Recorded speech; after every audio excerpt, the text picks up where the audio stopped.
From the Corner Office is brought to you by Synovus Bank, championing business growth through trusted, relationship-driven banking throughout the Gulf Coast region. One word that comes to mind when thinking of Lee Wetherington is relentless. A combat Vietnam veteran, Lee considers himself something of an accidental entrepreneur. He's built his home building company, Lee Wetherington Homes, over 50 years of relentless attention to details and ability to see ahead of trends. The Business Observer writes about entrepreneurs like Lee every day online and every week in print. Go to businessobserverfl.com to subscribe. Hello and welcome to the Business Observer's From the Corner Office podcast. I'm Mark Gordon, managing editor of the Business Observer. Today's guest is Lee Wetherington, founder of Lee Wetherington Homes. Lee, welcome and thanks for being here. Thank you very much for inviting me. I appreciate it. Excellent. Well, you've been a home builder for quite some time in this region. We're going to get into Lee Wetherington Homes and talk about that and your career and some lessons you have learned along the way. Before we get started, Lee, we're going to give you some questions, some rapid fire questions about first things in your life. So, what was your first car? Nash Rambler. A Nash Rambler. What kind of car is that? That's a Nash. I feel like I should... Remember the Nashes from back in, I think I got it in 1963. Excellent. I love it.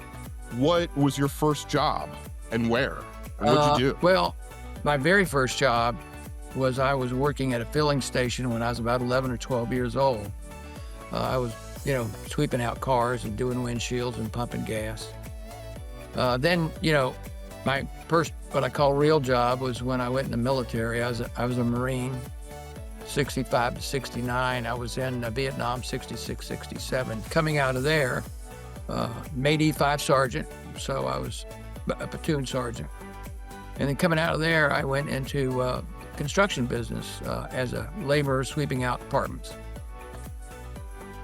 So, got it. So, worked your way up. And and maybe this was Vietnam, when was the first time and where did you go when you were out of the United States? When was your first trip abroad? Vietnam.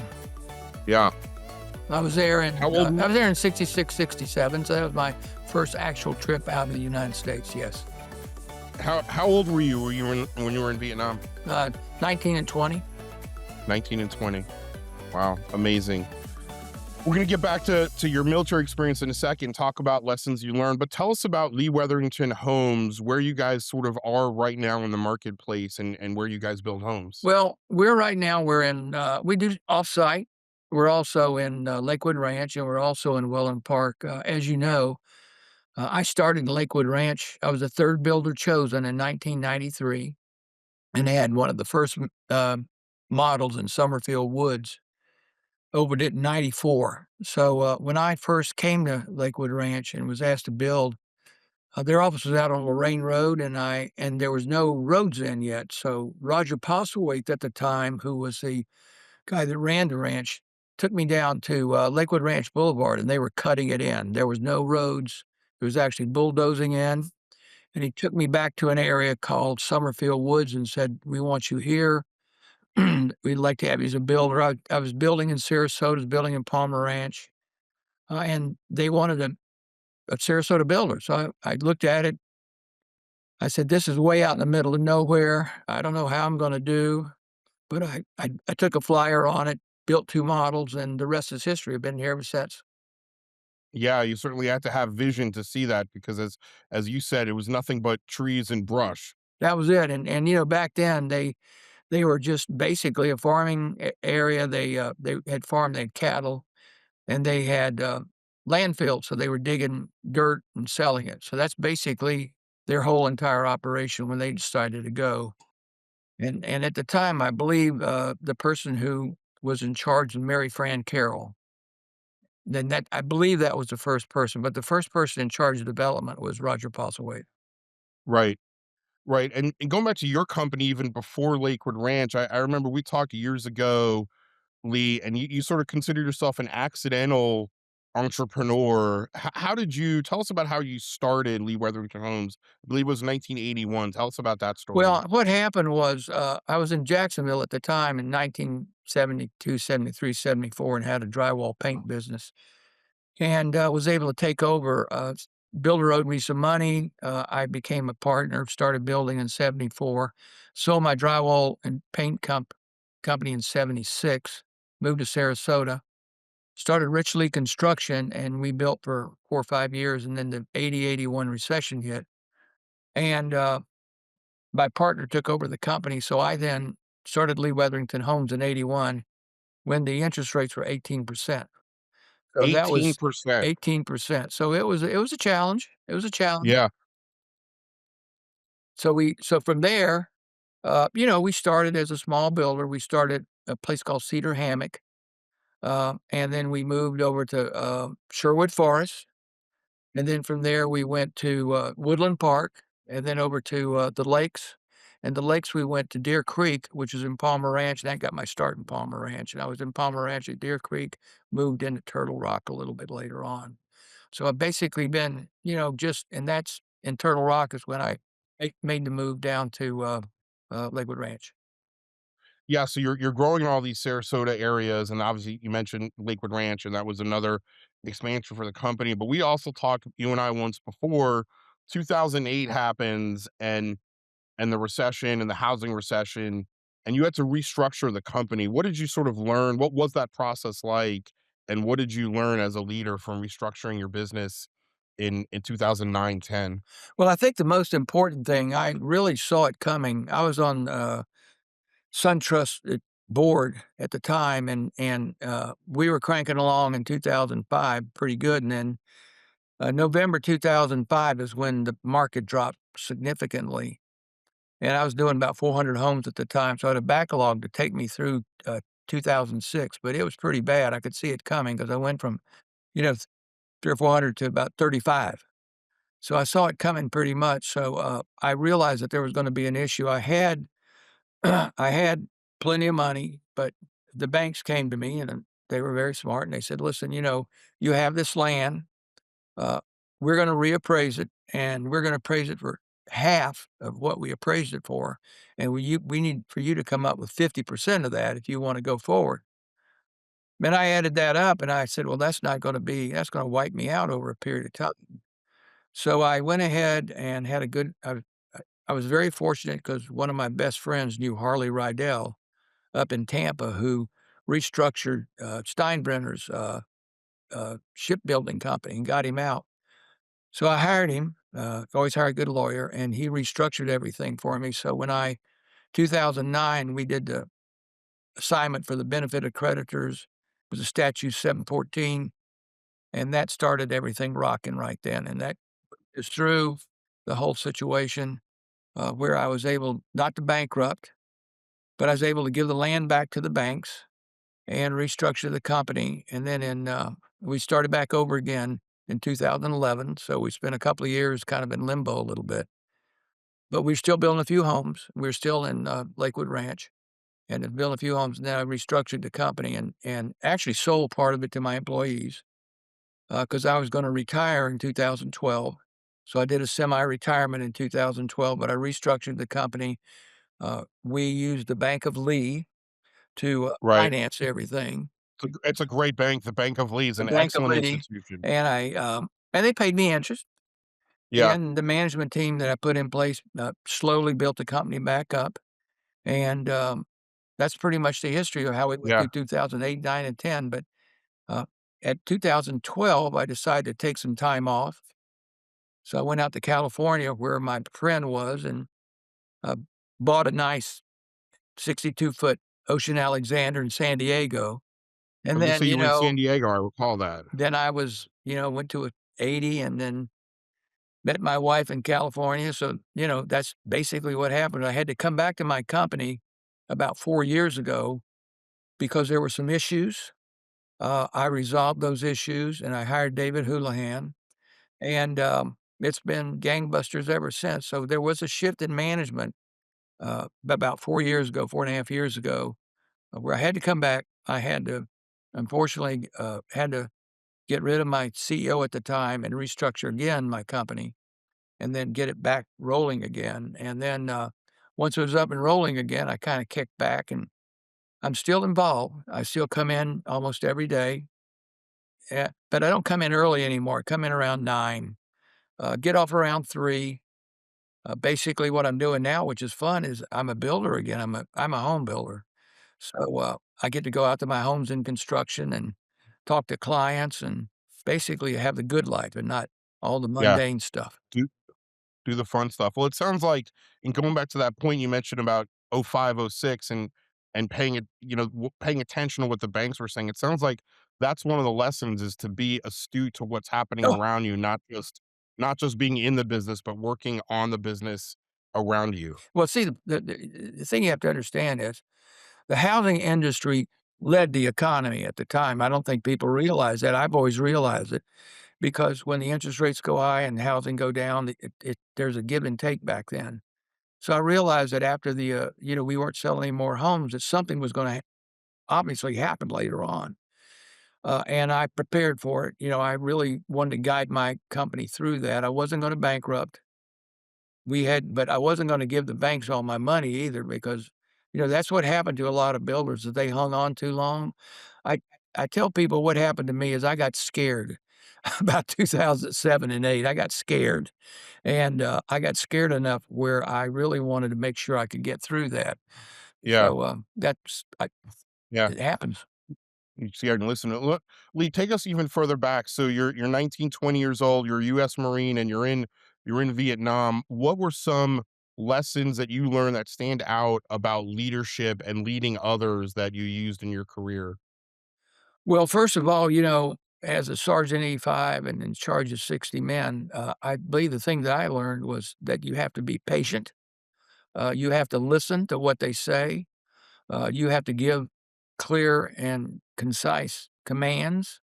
Of course, you have somebody above you, so you have to listen to them and pass that lesson down. As a leader now of the company, we do a lot of training on on different websites, different. I read a lot, read an awful lot. Bring that to the company. But I think the lessons I learned in Vietnam was just patience, being a command leader, being smart, listening to the people. And, it was dangerous, obviously, but, you have to lead by going forward. You have to be the face, and you have to be the first one out. And that's how it works. And I still do that here. I mean, lots of times when I go out to the field, if I see something in a garage and I'm with a builder, uh, I'll help him move it. I'll pick up the end of the 2 by 4s and stack them up and say, "This is what I want." I've actually gone out a few times with brooms and went in there and said, "Hey, follow me, I'll show you something," and I'd go in there and sweep a house out, tell them, "Grab a broom," we sweep a house out, clean it out, so I'm still doing that now. So it's a leadership by showing that you're gonna do it too. Yeah, that's so important. And when you talk about, the team, whether it was in Vietnam or as you're building your company, how do you build trust in teams, right? I mean, obviously Well, there's you a tell lot more at stake it's a when you're very at simple war. thing. Transparency and the truth, the 2 T's. You give them transparency, you let them know what's going on at all times, you have to, and you tell them the truth, all the time. You've gotta be strong enough that if there is an issue, you can go in. I have an open door, closed door policy. Had it since I've always had the business. Open door, closed door means I go into their offices and close the door and talk with them. All of them, everybody. Sit down in a chair and chit chat with them, see how their life's going, how they're are we doing everything to support you? Do you have all the, computers? Do you have all the equipment? Uh, how are subcontractors treating us? Are we paying them well? Uh, are they performing, which is very important? So I spend a I'm everybody knows I go in, shut the door, and ask a million questions and get answers, and then that helps me, and then I go back to my CEO, we discuss things, we meet constantly. Anything I hear, uh, I'm very open and honest with them, and I also hear personal things about them. Whether they're having personal issues. I don't That's something I keep myself, but it also goes in the back of my brain to know that maybe they're having a problem, Uh, we have something in our company. We have a fund that we use that if a person gets in trouble, if their dog gets sick or they need 1,000, I just recently, one of the people that's worked for me 30 years had hearing loss, and I went ahead and paid for their hearing aids. It's out of their fund. Uh, we pay. It's all kinds of things. Car breaks down. We have a fund for that. So we really try to keep our employees.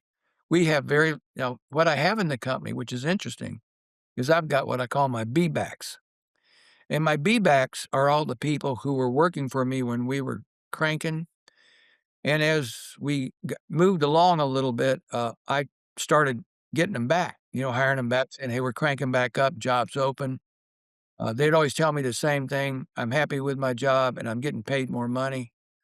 And I said, "Well, then you want to come back?" And they said, "Sure."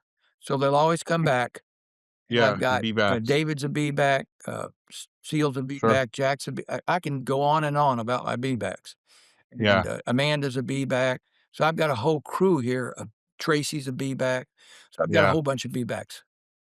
yeah, that's really cool. How Lee, how do you, when things are uncertain, whether it was with the company at the different periods where the interest rates were high or restructuring or again in military service, how do you lead with certainty and sort of express that confidence when, the crap is hitting the fan, right? Like, how do you combine leading with certainty and being confident with knowing there's a tough road ahead? How do you balance that? Well, having having been doing this with my own businesses since 1972, 71, 72, I've been through everything. I know it's gonna come back. I know it's gonna be a period of time. I know it's gonna be ups and downs. That's business. Businesses are not straight up or straight down. In the home building business during that recession that we went through in 8, 9, 10, we lost 92% of the custom home builders the, uh, in Florida. That's why we have such a domination right now of the nationals. They were able to go through it. They had, they didn't have their own they had other people's money. They were able to get through it and structure and set up. So, our company, what we've done is in the way I lead is just, it's a quiet confidence. I let them know everything's gonna be okay. They call me there's a everybody calls me Big Daddy. That's my name. Got it. Big Daddy. So, I've tried to be, as much of a caring boss as I can possibly be, but also, uh, have discipline in the company where, we it's all about discipline. I've learned that in the Marine Corps. That's one thing I've learned that I've carried through into my company, and right now, it's here now. Everybody knows what their job is. Everybody knows they have to do it. And it's a very and our personnel have no turnover personnel. They're here. Uh, I mean, forever. I got one lady working for me for over 45 years, so you Wow. know that, they hang around. Yeah. Yeah, Lee, who have been some mentors in your life, and what have you learned Well, from one of one of two my people that were main mentors? mentors is a man named Harry Mathley, and he was the guy that first got me in when I came to Sarasota in '76. I met him in '77. He was a guy that taught me about design and, about, quality and talked to me about pricing, and I spent a lot of time with him, and before that, that was tile and design. Back when I had my drywall and paint business, there was a fellow that worked at a supply yard who was their CFO, and he was a Jewish fellow, nice guy, and, I didn't know anything about business at the time, and he was very kind to me, and he like going to college, explain to me the numbers, how the numbers work, how to estimate all the many things that you need if you're going to be a successful business person. So when I talk to people about business, I say the same thing. You may be good at what you do, but you're not good at anything unless you know the numbers. The numbers are the king. So you got to know your numbers and you got to know your business. And also, you gotta love your business. If you don't love what you're doing, which I love it, if you don't love what you're doing and have a deep passion for it, you're not gonna be successful. It's that simple. You're not gonna be. You're gonna do it for whatever reason, but you're not gonna do it for the right reasons.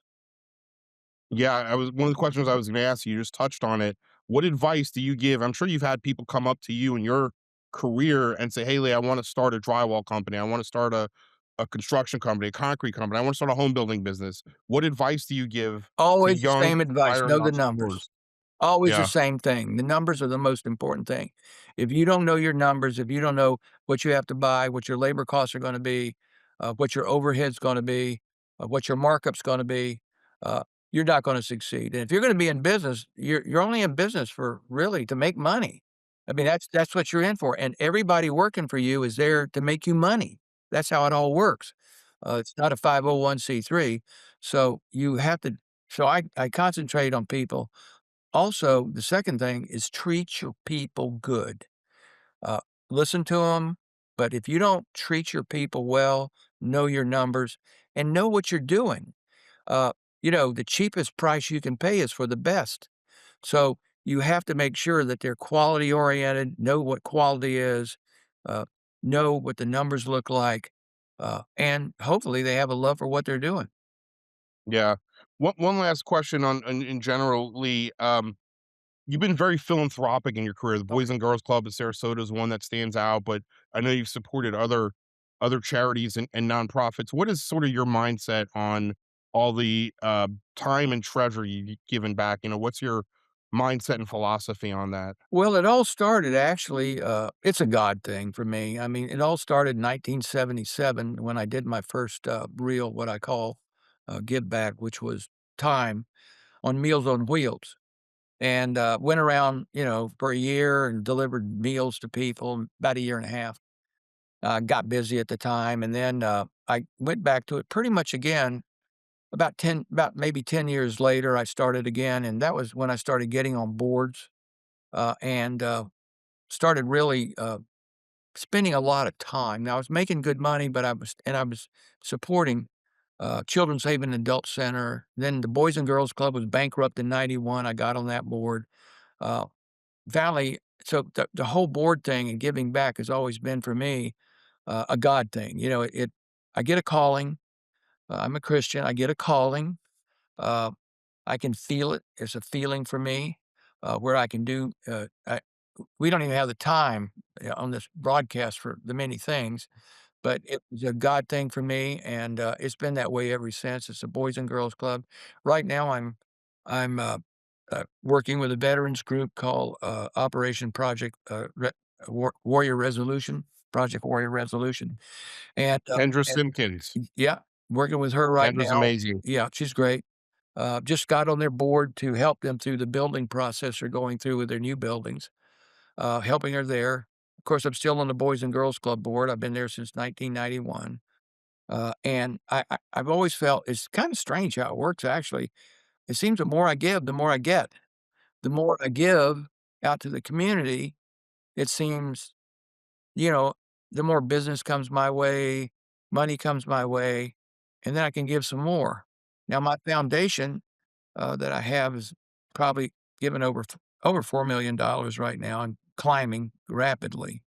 And but I really like the pregnancy center because I'm pro life. I like the pregnancy center. I support them pretty heavily. The Boys and Girls Club, of course, I support. Been supporting my church recently, Bayside. Been supporting them. So and then there's a lot of little things I do too. I'm doing some stuff for, just little organizations, that come for but I don't just like to give money.